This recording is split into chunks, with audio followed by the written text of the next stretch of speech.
Sri Lanka's most powerful news brand.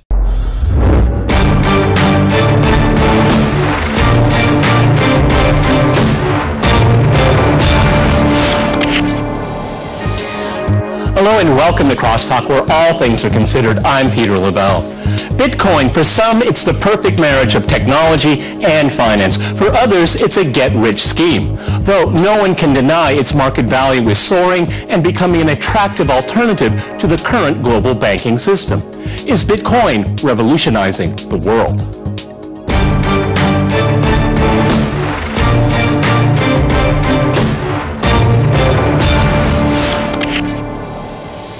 Cross-talking Bitcoin, I'm joined by my guest, Mitch Firestein in New York. He is a fund manager and author of the book Planet Ponzi. In Atlantic, we have Jeffrey Tucker. He is Director of Content for the Foundation for Economic Education. And in Cambridge, we cross to Garrick Heilman. He is a research fellow at the University of Cambridge. All right, gentlemen, crosstalk rules in effect. That means you can jump in anytime you want, and I always appreciate it.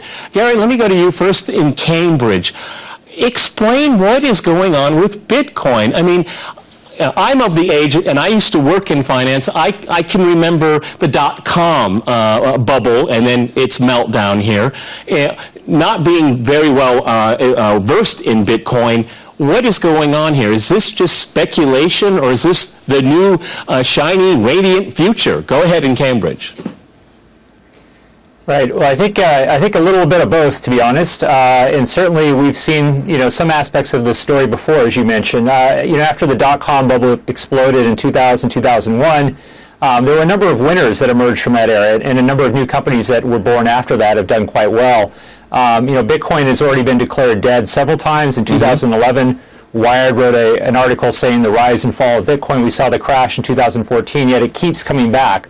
So it wouldn't surprise me if we have another crash, maybe a few more in front of us.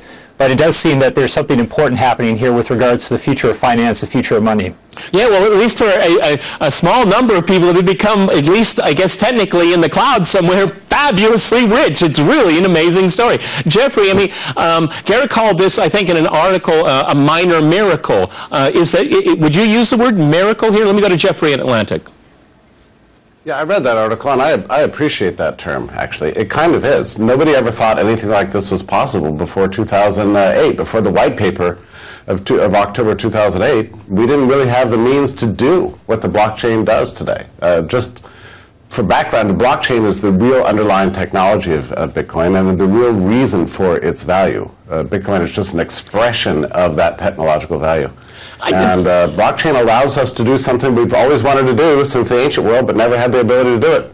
But thanks to these distributed networks and cryptography, we can do it now. Mitch, I guess Jeffrey kind of put it in succinctly for me, because I was in finance for a number of years, and there's always what's it backed up by? What are the assets? You always look at that, and then but what Jeffrey just said there kind of explains it. It's the technology is the safety. That's what's backing it up here. Do you buy that? Because you can say this is a scheme, it's a get rich, but I mean there's something to it, and people are making money here, and it makes everyone interested to get involved in it if you have the means. Go ahead, Mitch. How do you explain it all?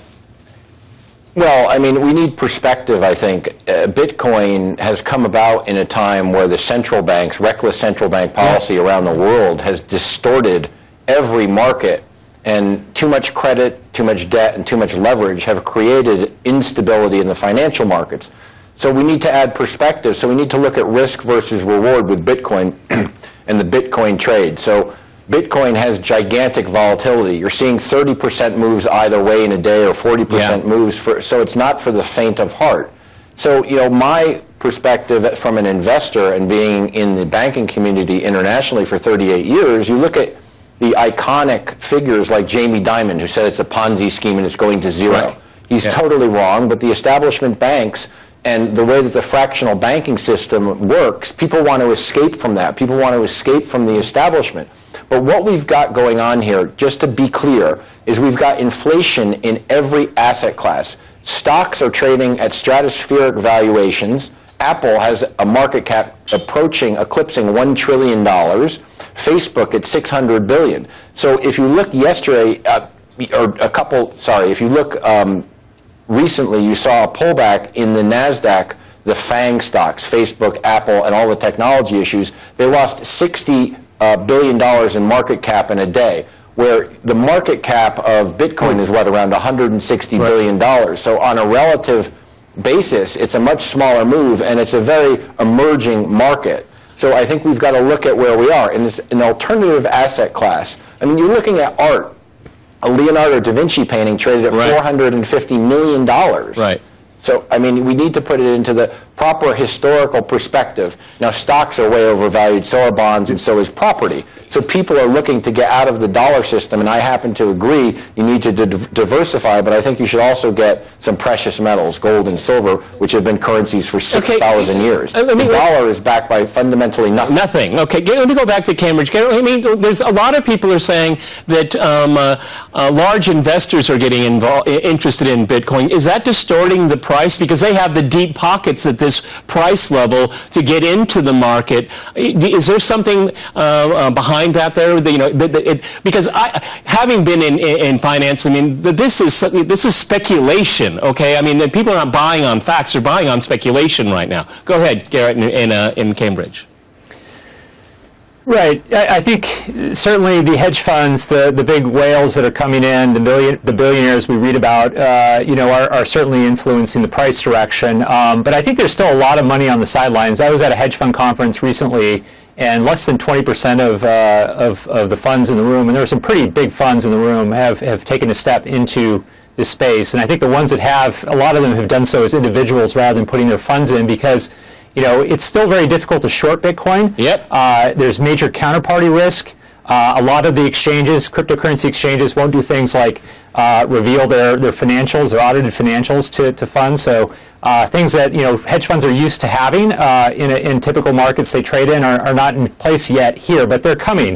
If CME, NASDAQ do come into the market with futures platforms, you know, if things like ETFs and, you know, other things roll out, bring more regulation to the space, then I think you will see even more hedge funds come in, and the price, you know, could go either way, frankly. I think the investment playing field has been a bit lopsided in favor of the bulls, and that could level. And a lot of the hedge fund guys aren't passionate about crypto, and frankly, they would probably, I think from a psychological perspective, prefer to make money if Bitcoin crashes on the way down than going up. That would certainly help them rationalize their lateness to the market. You know, Jeffrey, it's very interesting is that I think one of the interesting phenomena about Bitcoin is its lack of regulation, and going back what Mitch had to say here. And we have to remember this phenomenon came into being after the financial crisis of 2008, which the banks were responsible for. And so is this an element of that here? Because that the freedom of here, but go ahead, jump in, go ahead. Yeah, no, there certainly is. I think of the success of Bitcoin is in part attributable to the fact that it has not been managed from the center. It's not been regulated, and that allows a lot of innovation and for people to try out things. You know, you want to talk about market caps. You can talk about 150 billion for Bitcoin, but really you have to look at the whole class of crypto assets right now. And you're looking at, last I checked, it was about 350 billion once you include all the various tokenized blockchains that are out there, all the various Ethereum applications, the various altcoins, and we're just beginning to see these. We're going to see things coming up within the next year, like these Lightning networks that are going to be used for small transactions, that are going to fix the prevailing problems that exist in Bitcoin, which is that the networks are vastly clogged right now. It's very expensive to send and receive Bitcoin. It's growing so hard, so fast that it's almost become unusable just by itself for regular small transactions. That's the reason investors are looking for things like hedge funds. Yeah, that's the reason why I never really got into it, because it's not easy to move around. At least I'm not adept at doing those kind of things. You know, Mitch, and other people are saying that this whole thing with Bitcoin, it's really just an investment. It's not really a mechanism to buy and sell. It is to park your money somewhere and leave it there because you don't trust the banks. I mean, for it to be really universal, you have to be able to use your wallet, as they call it, and buy things and sell things. It's not that easy to do. It's not widely accepted, although many more innovative people do say they accept it. Go ahead, Mitch. Yeah, it's part of a diversification strategy where you'd have some Bitcoin and just sit on it and not worry about what your basis was, and whatever the losses are, you're going to eat the losses, and if you get a profit out of it, fine. But when you have that much volatility, I disagree that the big hedge funds will get involved in this when you have a 30% volatility swing each direction. So from peak to trough and back up again, down and up again, I mean, no investor wants to tolerate that kind of volatility, and how can you manage that kind of volatility becomes very difficult. So are the hedge funds and the banks going to jump in head first up at these levels? Probably not. If we get a bit more stability into these markets, you'll see more investment.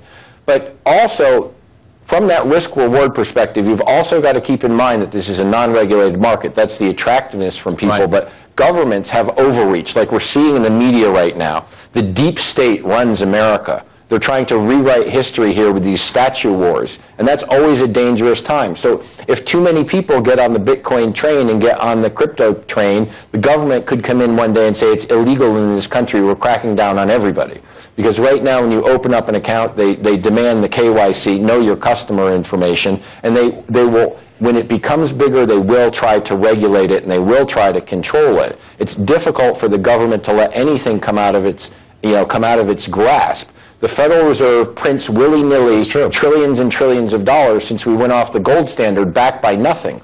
Now this is a Ponzi scheme. The government, and that's what my book is about, the government debt globally is a Ponzi scheme. The governments can never repay this debt, and we're about to hit a wall. So should people invest in alternative asset classes? Absolutely. Is a Leonardo da Vinci painting worth $500 million? Is an apartment in Midtown Manhattan worth $600 million? I would argue no, it's not. I would agree. Tuition prices from when I went to university have gone up 2,000%. Yep. Where real wages since the 1980s are flat. Right. So how does that work out? When I got out of school, I could have bought a two-bedroom apartment Mitch, on Park Avenue let me jump in here. Gentlemen, I have to go to a break, and after that short break, we'll continue our discussion on Bitcoin. Stay with RT.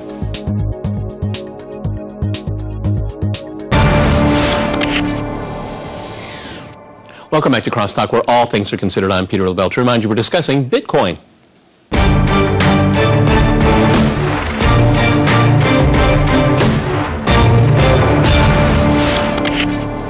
Garrett, let me go back to you in Cambridge. While it is a fascinating concept, these cryptocurrencies, there is the concern of accountability. Illegal drugs, arms, and other kinds of illegal activity can stay under the radar of the authorities. I mean, I think that's a kind of a downside. Also, when people talk about it as being a new fiat currency one day, I mean, people are buying big ticket items because they are avoiding taxation and things like that. So, I mean, it kind of cuts both ways here.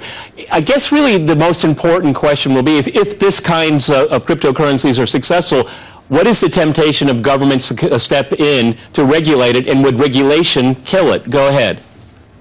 Right. It's been very interesting to watch the migration of regulatory interest across this space. I mean, first we had law enforcement with the rise of the Silk Road and the online dark web, use of Bitcoin, taken interest in the sector. More recently, securities regulators, and with the upswing in prices, I'm sure tax authorities are kind of next in line to start getting involved. With regards to the law enforcement question, it's a double-edged sword for law enforcement, because on the one hand, these currencies do enable privacy on dark web transactions, but on the other hand, law enforcement, when they catch a criminal who's been using Bitcoin and they get a hold of their wallet software, they get effectively their books, and they may have a good chance of recovering some of the funds. And that's not something you get with a cash criminal where there isn't record keeping. So you can use the blockchain to prosecute cases, and that has been done. And law enforcement, I think, at least in some jurisdictions, is steadily becoming more open to seeing crime committed with blockchain technology. It does give them an advantage over cash crime. Okay, it's a very transparent technology. That's an amazing plus for it. Jeffrey, earlier this week there was a San Francisco judge putting pressure on a company that trades in these commodities and these currencies here. They want to see their books, they want to see names, they want to see transactions here. What kind of threat is that to Bitcoin, or can Bitcoin evolve with this kind of supervision and regulation from the outside? Because my sense is, and maybe you can correct me if I'm wrong, the people that started this whole thing don't like the state, they don't like authority, they really want to be on their own here. We're going to see an encroachment on this, on these kinds of currencies and you know, alternative financial mechanisms. Go ahead. You know, the regulation of the exchanges began in the spring of 2013. So far as I'm concerned, it was a disaster.